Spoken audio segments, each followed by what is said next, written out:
Guys आज हम आपके लिए हैं नया सत्र चालू होने वाला है 2026 के, इसलिए हम आपके लिए लेके आए हैं कक्षा 10 के हिंदी गद्य पद्य साहित्य के इतिहास का कुछ महत्वपूर्ण प्रश्न। इसको आप तैयार करेंगे तो कुछ एक आध प्रश्न आपको जरूर फंसेंगे। किस कवि को प्रथम राष्ट्र कवि को सम्मान से प्राप्त हुआ है? तो यहाँ पे ऑप्शन है मैथिली शरण गुप्त, भारतेंदु हरिश्चंद्र, सूर्यकांत त्रिपाठी निराला, चौथा है यज्ञ।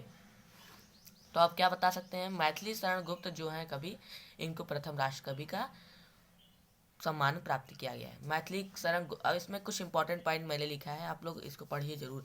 मैथिली शरण गुप्त प्रथम राष्ट्र कवि तथा रामधारी सिंह द्वितीय राष्ट्र कवि के रूप में सम्मानित किए गए हैं।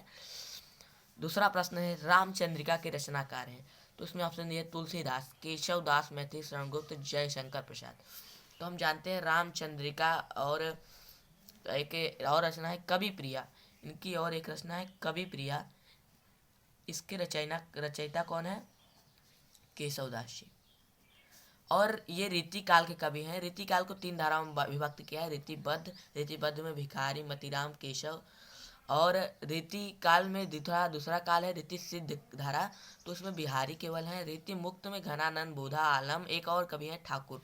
तो इसमें कुछ इंपॉर्टेंट पॉइंट, केशव दास इनकी और रचनाएं कवि प्रिया है, इसमें लिखा है हमने। रीतिकाल के किस कवि ने वीर रस की रचना की?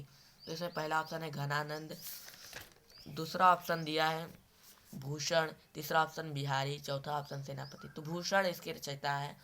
भूषण जो है रीतिकाल में वीर रस की रचना करते थे। तो चौथा क्वेश्चन है दीपशिखा के रचयिता कौन है? तो इसमें पहला ऑप्शन है सूर्यकांत त्रिपाठी निराला, दूसरा महादेव वर्मा, तीसरा सुभद्रा कुमारी चौहान, चौथा मैथिली शरण गुप्त। तो इसमें पहला ऑप्शन है सांध्य गीत। इसमें एक दीपशिखा के अलावा कुछ और रचना है। सांध्य गीत है, अतीत के चलचित्र है, यामा भी मोस्ट इंपॉर्टेंट यामा रचना है, ये हमेशा पूछी जाती है। महादेव वर्मा इनकी और रचना है स्मृति की रेखाएं, अतीत के चलचित्र है। कुछ इंपॉर्टेंट पॉइंट हर प्रश्न में हम नीचे लिखे हैं, देखते रहिए, पढ़ते रहिए। क्वेश्चन 5 लोकायतन के कवि हैं। लोकायतन के अलावा कुछ और रचना है युगांत, युगवाड़ी, पल्लव लोकायतन भी पल्लव एक रचना है। इसके भी रचनाकार सुमित्रानंद पंत जी है, तो इसमें सुमित्रानंद पंत टिक लगाएंगे हम। इसके बाद हम आएंगे आधुनिक युग की मीरा कौन कही जाती है? प्रश्न इधर है, इसका ऑप्शन इधर है, कुछ देख सकते हैं आप। क महादेव वर्मा, दूसरा ख सुभद्रा कुमारी चौहान, तीसरा सुमित्रानंद पंत, सुमित्र कुमारी सिन्हा, इनमें से कोई नहीं। तो इसमें महादेव वर्मा इसके सही आंसर हो जाएगा। इनको जरूर याद रखिए, आधुनिक युग की मीरा कही जाती है। क्या? आधुनिक युग की मीरा। तो इनकी कुछ रचना हमने बताया था, यामा, सांध्य गीत, और इसे विद्वानों ने हिंदी पद्य गद्य साहित्य को निम्न कालों में विभाजित किया गया है। तो ये नोट है आपके लिए, ये जरूर पढ़ लीजिएगा, इससे प्रश्न आता है हर साल बोर्ड में। तो आदिकाल वीर गाथा काल इसे भी कहते हैं। इसका युग, इसका सन क्या है? सन 743 से ईस्वी से सन 1343 ईस्वी तक। दूसरा पूर्व मध्यकाल, भक्ति काल इसे कहते हैं। सन 1343 ईस्वी से 1643 ईस्वी तक ये युग था। पूर्वोत्तर मध्यकाल, रीतिकाल जिसे कहते हैं, सन 1643 से 1843। आधुनिक काल सन 1843 ईस्वी से अब तक ये चला आता है। इसको 4 भागों में विभक्त किया गया है। इसे हम अगली वीडियो के माध्यम से आपको ये सब पूरा दे देंगे, रीतिकाल, भक्ति काल, ये सब दे देंगे। साकेत के रचनाकार हैं तो रामधारी सिंह दिनकर, दूसरा है भगवती चरण वर्मा, तीसरा मैथिली शरण गुप्त, जयशंकर प्रसाद। साकेत के अलावा कुछ रचना इनकी और है, जैसे कि यशोधरा, मंचवटी, द्वापर, भारत भारती, ये इनकी और रचनाएं है। मैथिली शरण गुप्त की और रचनाएं ये देखिए लिखी है हमने। अर्थछाप के कवि है, 8वां प्रश्न है। 2 प्रश्न और कराएंगे हम आपको। तो यहाँ पे नंददास, सूरदास, छीत स्वामी, भिखारी दास, और यहाँ पे रीतिकाल के भिखारी दास कवि हैं, इसलिए इनका ये अष्टछाप के कवि नहीं है। तो यहाँ पे ऑप्शन ये घर ठीक लग जाएगा। भिखारी दास अष्टछाप के कवि नहीं है। कुंभन दास, सूरदास, नंददास, परमानंद दास, चतुर्भुज दास, छीत स्वामी, गोविंद दास, ये सब हैं अष्टछाप के कवि। गंगा लहरी के रचनाकार हैं पद्माकर, और दूसरा ख भूषण, तीसरा है मतीराम की, चौथा है बिहारी की। तो गंगा लहरी के साथ एक और याद रखेंगे आप लोग, क्या? जगद्विनोद, ये इनकी और रचना है। तो ये इम्पोर्टेंट है दो पद्माकर की रचना। जब ये जान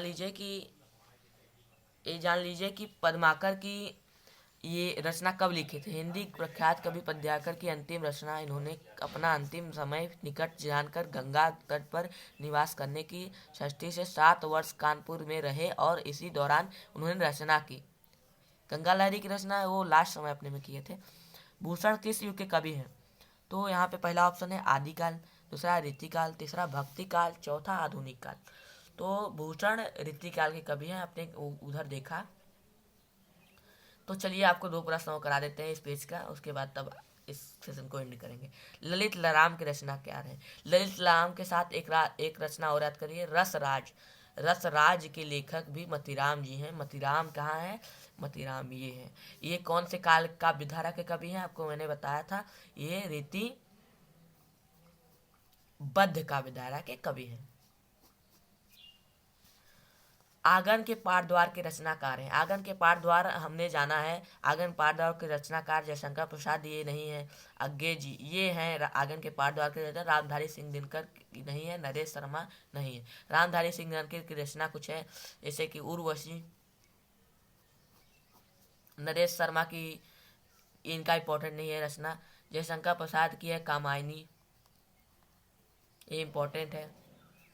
अज्ञे की रचना है एक और याद कर लीजिए, ये इनका है कागज लिखी कागद कोरे, ऐसे था, लिखी कागद कोरे, इसको याद कर लीजिए। अज्ञे जी, इनका पूरा नाम है सच्चिदानंद हीरानंद वासवान है। अज्ञे की और कुछ रचना है, सुनहरे सहवाल, अरे यावर यावर रहेगा याद। इनका पूरा नाम है सच्चिदानंद हीरानंद वात्स्यायन अज्ञे। राम की शक्ति पूजा के रचनाकार हैं सूर्यकांत त्रिपाठी निराला, महादेव वर्मा, रामधारी सिंह दिनकर, सुल्तान पंत। तो इसका हो जाएगा उत्तर सूर्यकांत त्रिपाठी निराला। ये तो इस सेशन को अब हम एंड करेंगे। थैंक यू, लाइक सब्सक्राइब जरूर कर दीजिएगा भाई, बहुत मेहनत लगता है इस सब में। धन्यवाद।